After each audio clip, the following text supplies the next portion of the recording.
masih dengan berita PBNU, konflik antara Miftahul Akhyar dan gerombolannya dengan Gus Yahya Khalil Stakuf sebagai ketua PBNU. Yang menurut Gus Ulil ada niatan jahat atau rencana jahat dari kelompok Miftahul Akhyar kepada Gus Yahya Stakuf. Dan selain itu juga saya menemukan jejak transferan uang 100 miliar ke PBNU dari Mardani Maming. Nah, Mardani Maming ini adalah tambang di Kalimantan. Tahu sendiri tambang di Kalimantan itu dikuasai oleh siapa? Tambang di Kalimantan itu dikuasai oleh para Habib imigran Yaman. Transferan itu yang harusnya diperuntukkan untuk ulang tahun PBNU, tetapi masuk ke dalam rekening PBNU yang nggak tahu rekeningnya itu rekening siapa. Apakah masuk ke dalam gerombolan Miftahul Akhyar dan kawan-kawannya?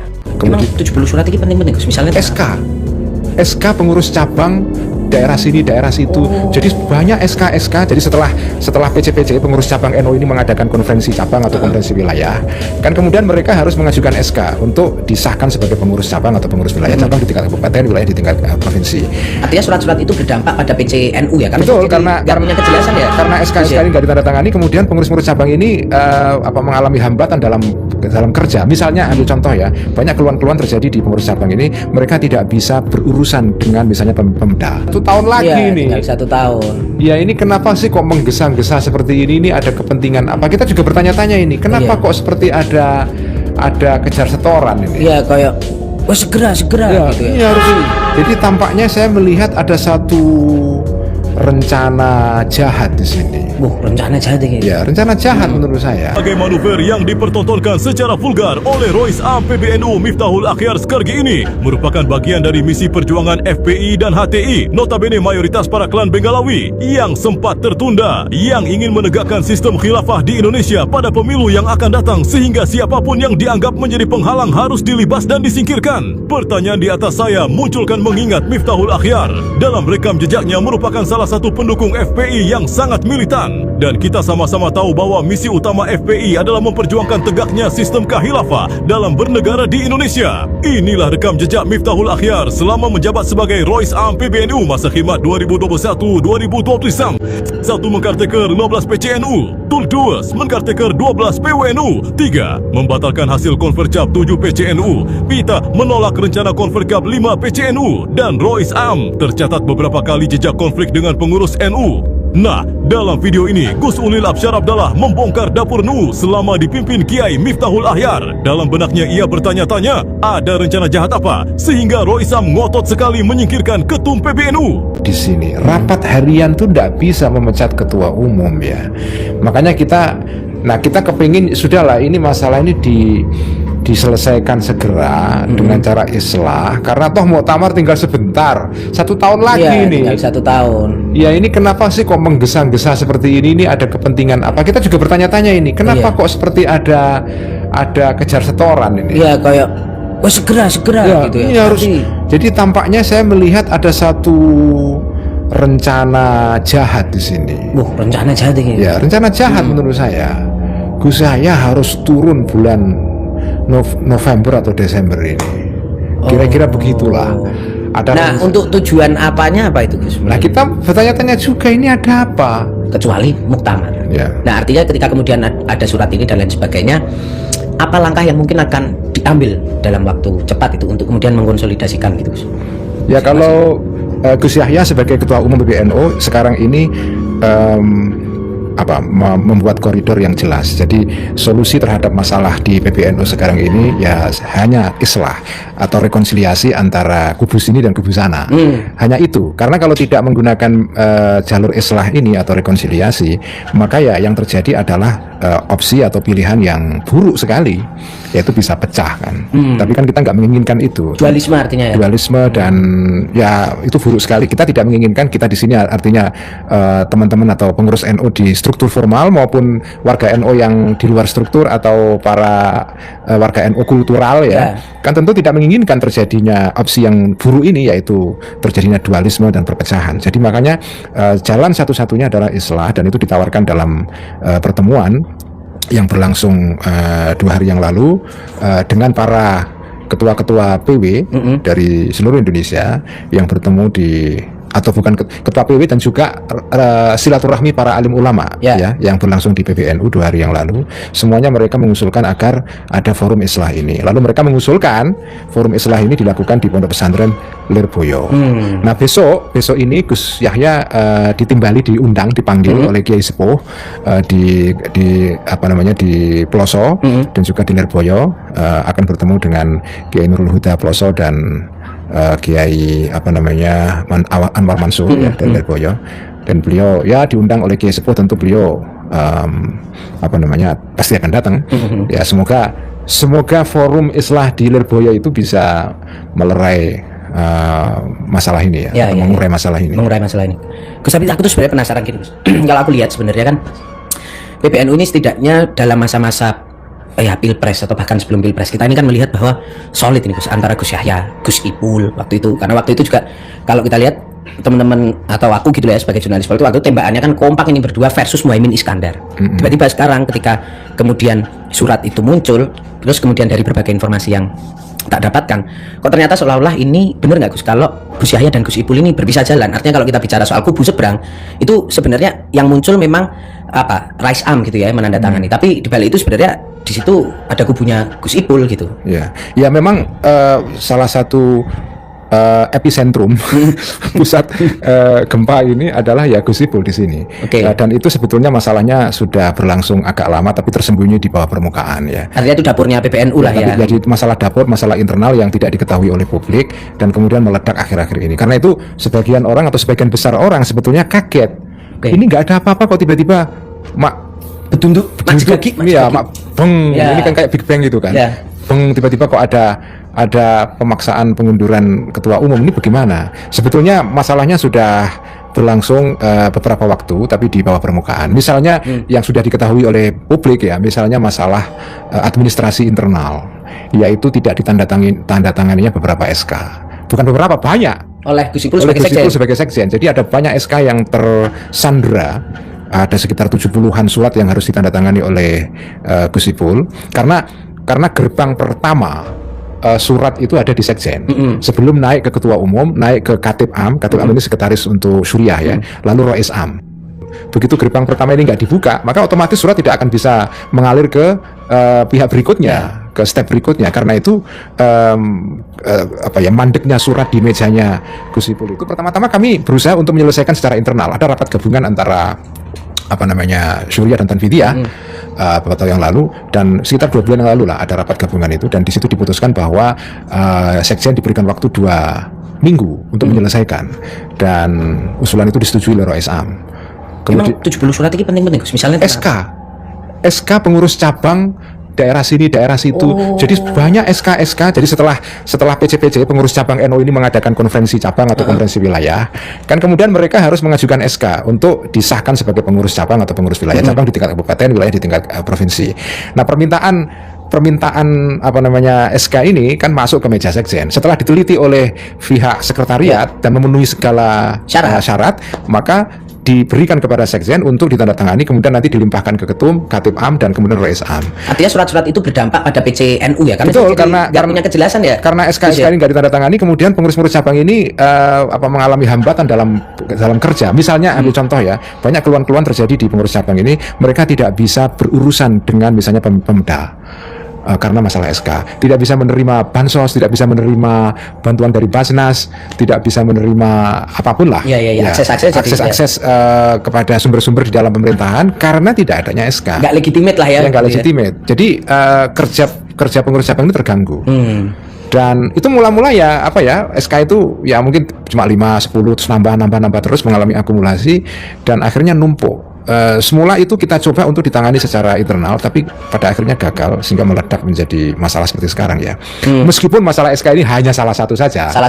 Jadi SK ini adalah hanya permukaan lah, permukaan saja. Ya pada dasarnya ya memang ada ketidakcocokan antara Gus Ipul dengan Gus Yahya, sehingga Gus Ipul ini sengaja seperti ingin menyandera Gus Yahya dengan langkah-langkah ini. Akhirnya kan kepengurusan di PBNU kan ya seperti nggak bisa optimal. Ya nggak optimal, pincang kan, karena SK-SK ditahan. Oke. Dan itu nambah terus karena beberapa cabang misalnya habis masa kepengurusannya sehingga mereka harus mengajukan pelaksanaan konferensi. Nah, persetujuannya kan harus ditandatangani juga. Itu juga terhambat. Terus begitu mengalami akumulasi. Ya, tapi ini semua hanya Satu dari beberapa. Ya, ini hanya permukaan. Dari permukaan. Ini hanya hanya asap di permukaan. Sebetulnya ada api. Apinya di dalam itu ada gitu. Oke. Nah, itu benar nggak kalau mulai mulai terjadi persoalan ini karena sebenarnya komunikasi mulai terhambat semenjak Gus Ipul itu jadi mensos. Akhirnya di situ mulai ada hambatan komunikasi, jarang berjumpa. Sebetulnya bukan soal mensosnya ya, bukan soal mensosnya. Pada saat Gus Ipul menjadi mensos itu pertama-tama juga masih oke lah, masih bisa kerjasama dengan Gus Yahya. Tapi makin kesini, kemudian makin mengalami banyak hambatan dalam komunikasi. Antara lain masalah pokoknya adalah dalam SK yang di Sandra itu. Ya. SK yang di Sandra, oke. Ya, makin kesini makin sulit ya komunikasinya dan mungkin sudah lebih dari 6 bulan nggak ngobrol, tapi Gus Ipul sudah tidak pernah datang ke PBNU. Ketika rapat terakhir gabungan antara Surya dan Vidya itu ya dia hanya hadir melalui Zoom ya. Jadi makin menjauh ya. Tapi ini semua kan tidak ada yang tahu. Maksudnya pihak luar ya, warga NU sendiri juga nggak tahu ini karena ini masalah dapur internal PBNU kan. Baru sekarang setelah meledak inilah orang-orang baru bicara, kaget semua. Makanya ini tanda kutip masalah PBNU sekarang ini atau dinamika yang sekarang ini itu bagi banyak orang mungkin mengherankan. Biasanya kalau ada masalah itu kan sudah keluar dulu itu cipratan-cipratannya itu. Ada percikannya orang udah ngomong-ngomong gitu kan. Ini nggak ada hujan, nggak ada angin, tiba-tiba dor meledak, terus tiba-tiba langsung Rois A memutuskan untuk memaksa ketua umum mundur itu. Itu kan aneh sekali. Ya, tadi kan dalam konferensi pers juga sempat disampaikan ada bisikan sesat. Jadi di sini Rois A sebenarnya secara komunikasi itu lebih dekat dengan Gus Ipul daripada Gus Yahya. Ya, kita menganggap bahwa salah satu sumber bisikan itu memang ya Gus Ipul. Kita mengatakan fitnah ya. Fitnah-fitnah yang dituduhkan kepada ketua umum yang disampaikan oleh Rois Am di dalam rapat syuriah yang berlangsung di tanggal 20 November kalau tidak salah di Hotel Aston itu. Di situ ya Rois Am menyampaikan informasi yang kita anggap itu semua tidak benar. Dan beberapa Rois Syuriah, Rois itu ketua ya, anggota kepengurusan Syuriah itu para kiai-kiai yang datang di sana, sebagian cukup banyak yang menuntut agar Gus Yahya diberikan ruang untuk klarifikasi. Oh, sebenarnya di rapat itu Gus Yahya itu Gus Yahya memang meminta diberikan forum klarifikasi. Istilah kami tabayun, tapi itu tidak pernah. Tapi tidak diberikan sama sekali. Jadi katanya ini dalam bahasanya Gus Yahya, kami seperti dilarang untuk memberikan tabayun. Nah, pihaknya Rois Am atau pihaknya Gus Ipul berpandangan bahwa tabayun itu sudah dilakukan karena Rois Am pernah mengundang Gus Yahya sebelum rapat Syuriah itu 2 kali. Pertama di Surabaya di dalamnya Rois Am, yang kedua di di Jakarta di kantor PBNU. Ketemu 2 kali. Dalam pertemuan itu Rois Am menyampaikan informasi yang perlu diklarifikasi lah. Masalah laporan keuangan, masalah Yahudi. Yang dijawab pakai dokumen kan. Nah, kemudian Gus Yahya sudah menjelaskan semua. Itu sudah dianggap oleh Rois Am sebagai klarifikasi atau tabayun. Nah, yang dimintakan oleh Gus Yahya sebenarnya bukan tabayun secara personal, tapi tabayun secara kelembagaan. Di dalam rapat Syuriah itu mestinya ada penjelasan formal dari ketua umum, dari sekjen, dari bendahara mengenai informasi-informasi yang perlu diklarifikasi. Tapi forum itu tidak diberikan. Kemudian langsung secara sepihak Rois Am bersama wakilnya ada 2. Kemudian ada beberapa kiai lain yang ikut dalam rapat terbatas. Itu rapat di dalam Hotel Aston itu rapat pertama itu terbuka. Setelah itu ada rapat terbatas. Nah, dari rapat terbatas itulah diputuskan itu yang dicatat di dalam risalah rapat Syuriah itu, di mana ada 5 poin kalau tidak salah. Salah satu poinnya adalah meminta Gus Yahya mundur dalam waktu 3 hari sejak diterimanya surat itu, atau kalau tidak mundur dimundurkan.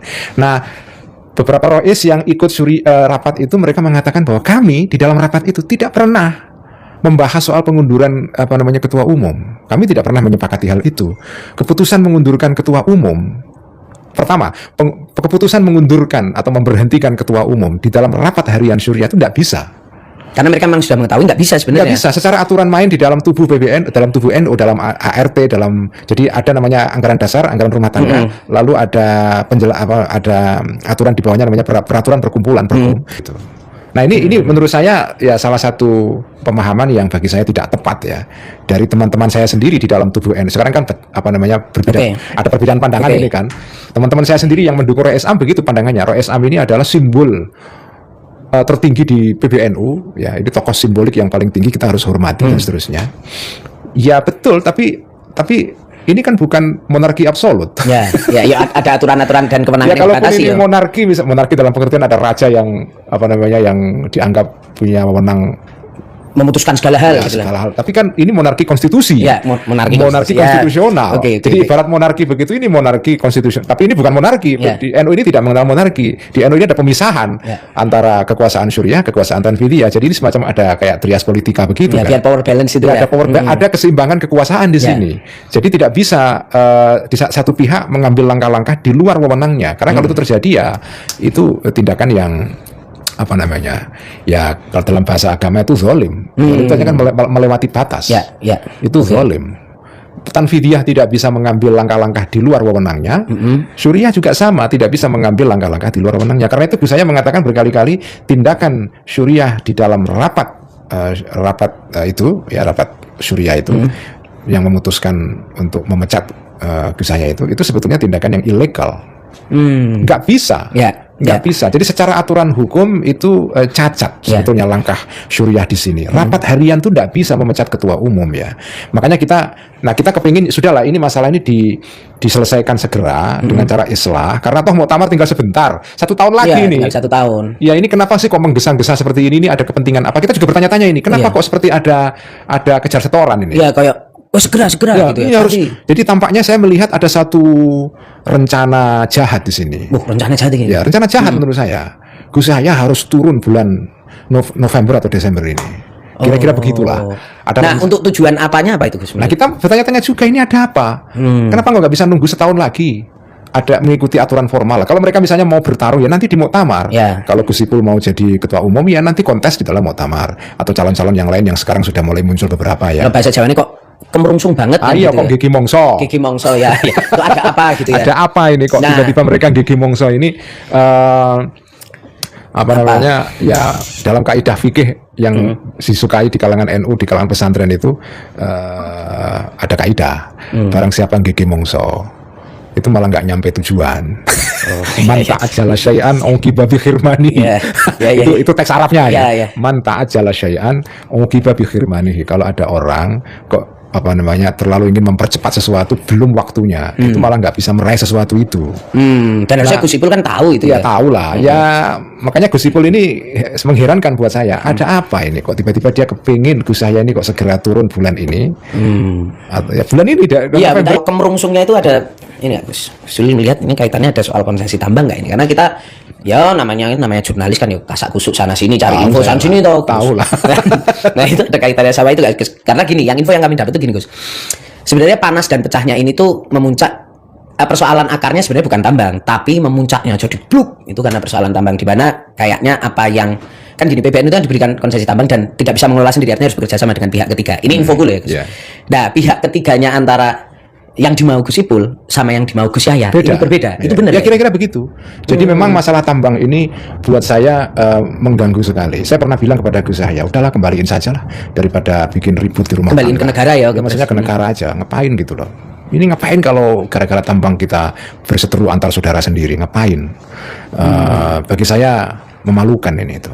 Ya tapi ya sudahlah, tambang ini kan sudah diberikan kepada PBNU dan kalau saya menyitir kata-kata seorang kiai senior yang nggak saya sebut namanya ya, dan pernah saya tanya kan, gimana menurut jenengan tuh kamu, bagaimana menurut jenengan kiai soal tawaran tambang pemerintah itu? Jawaban beliau, ini kiai senior nih, beliau mengatakan, lah ya gimana ya, ini kalau nggak kita terima nanti kita dianggap melawan pemerintah, kalau kita terima ya jadi fitnah, jadi ini ya menempatkan kita pada posisi yang sulit gitu. Tapi ya sudah diterima, ya keputusan kiai diterima, oke kita ikuti itu. Tapi kok tiba-tiba setelah itu ada rentetan-rentetan yang tidak menyenangkan.